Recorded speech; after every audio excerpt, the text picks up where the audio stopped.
Hey folks, quick disclaimer about Greasy Says, my new show about being a game developer for 15 years who's brown. Okay? Greasy Says contains explicit language, adult situations, and viewer discretion is strongly advised. Right? Greasy Says is supposed to be a comedic take on what it's like to be in the gaming industry from my perspective, but I'm not out here trying to make people feel uncomfortable just for the sake of it. So, to sum it up, I have a potty mouth. Don't let your kids listen to this shit. And kings and queens above 18 only. Let's try that. All right? Lay is... Haha, let's get this party started with the professional. Greasy Says. Okay, I started recording the podcast and I bailed on it because I just wasn't... I was trying to do two things at once and I just can't do that. You know people that can multitask? Like truly multitask, not just badly multitask, where they're good at multiple things at once. I don't know how you do it.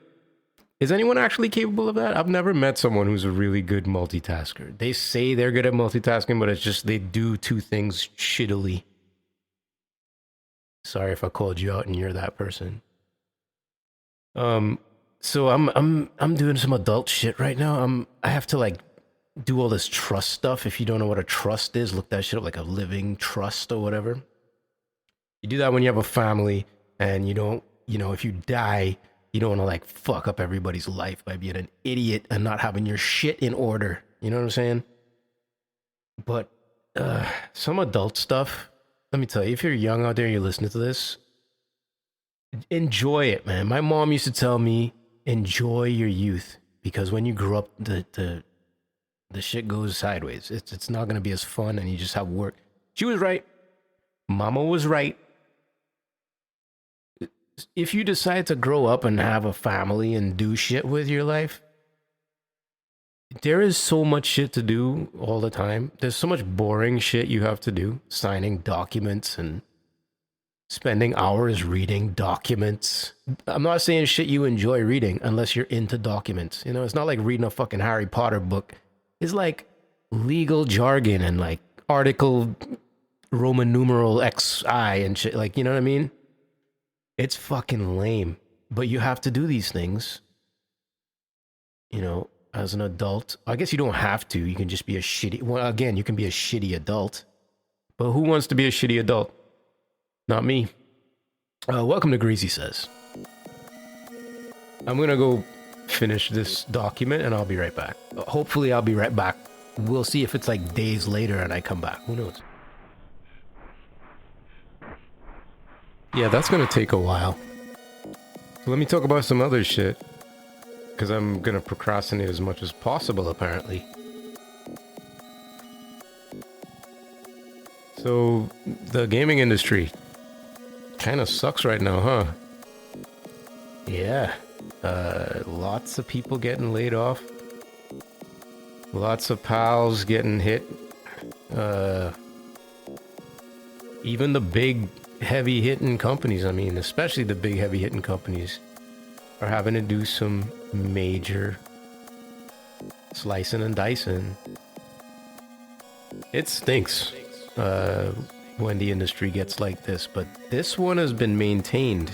It's been a slow burn, and like I feel like I've seen it coming.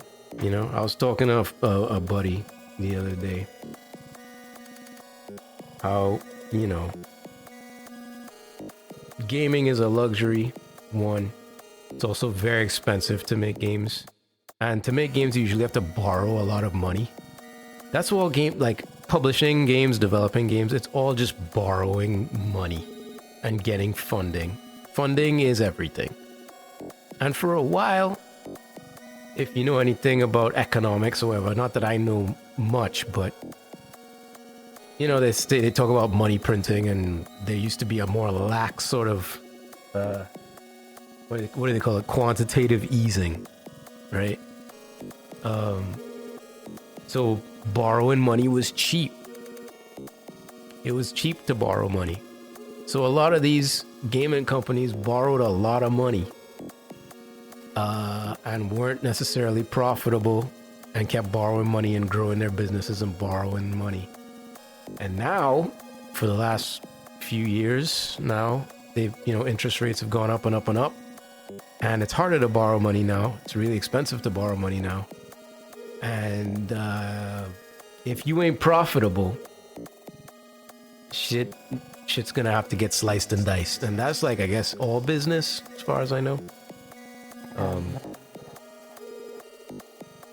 And in games, we're so, gaming devs, for the most part, a lot of them that I've met are, more enlightened people. They tend to be younger. They tend to have, more ideals, and mostly good ideals. We're seeing less and less of the dickhead developers, but they're out there. Don't even trip. They'll be back. But, it sucks because we're in a creative, sort of touchy-feely industry. But we often forget that this shit is just a business. And when businesses go tits up, usually, it don't matter how creative and beautiful the scene is, it gets dismantled, man. And that's what we're seeing. We're seeing a little bit of dismantling. Hopefully we all bounce back. Everything bounces back, things ebb and flow, and this too shall pass. But it's painful. It's painful. I feel for everybody out there who lost jobs, or have homies that lost jobs. Just, spread the word, help people get back in. Find other opportunities, find ways to contract your buddies. You know what I'm saying? If you're still in the game, find ways to hook up your homies. And yeah, we're gonna be alright.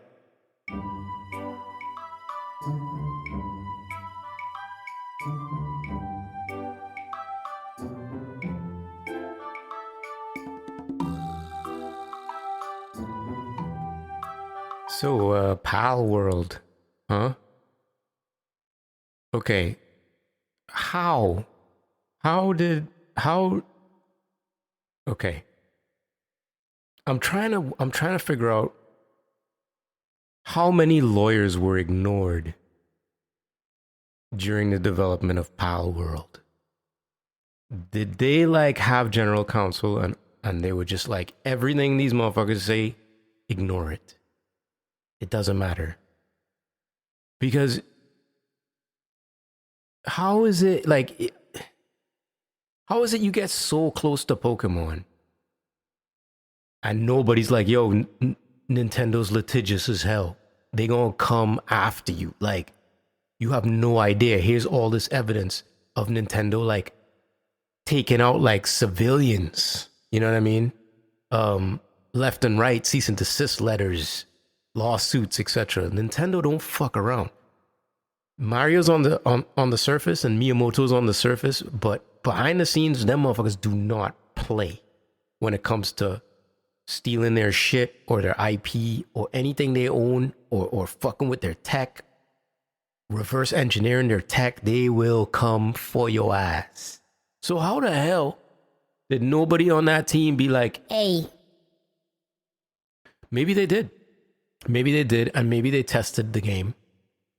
And they were you know what? Even though this is a rip, this shit is gonna make so much money that it doesn't matter.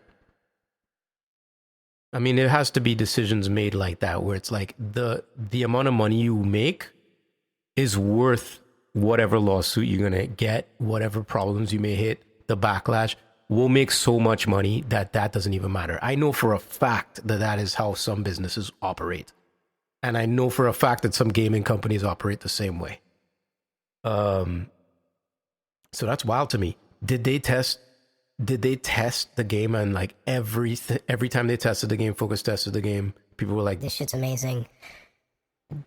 I would play this. I would buy this. I would pay $50, $60 for this. And they were just well, fuck it. Double down. Make this shit look even more like Pokemon. And we'll deal with the backlash later. And, I mean, the backlash is only helping to promote the game. The fact that they are so blatantly ripping off Pokemon and the resulting, drama from that is moving units. It's creating buzz. That's a classic Rockstar move right there. So yeah, I don't know shit about this game. I looked at a video and I was like, this should look boring as hell. I don't really care about monster gatherer games. Maybe because I've never played a good one. If you can recommend one to me, I'll take a recommendation. What's a great monster? I guess what is it? Monster hunting or monster training? What do you consider? What kind of? I know it's an RPG, but like, is a monster training RPG? Is that what you call those fucking games? I don't know. If you have a good one, hit me up. Social media, Greasy Says, TikTok, Instagram, Facebook, greasysays@gmail.com. And let me know if you had to recommend one ultimate monster training gathering game to me, what would it be? Huh? What would it be? Do you have one in your head right now? What is it? I want to know what it is. Tell me. Just whisper it right now, and I'll hear you, like through the ether. I'll feel it in my bones.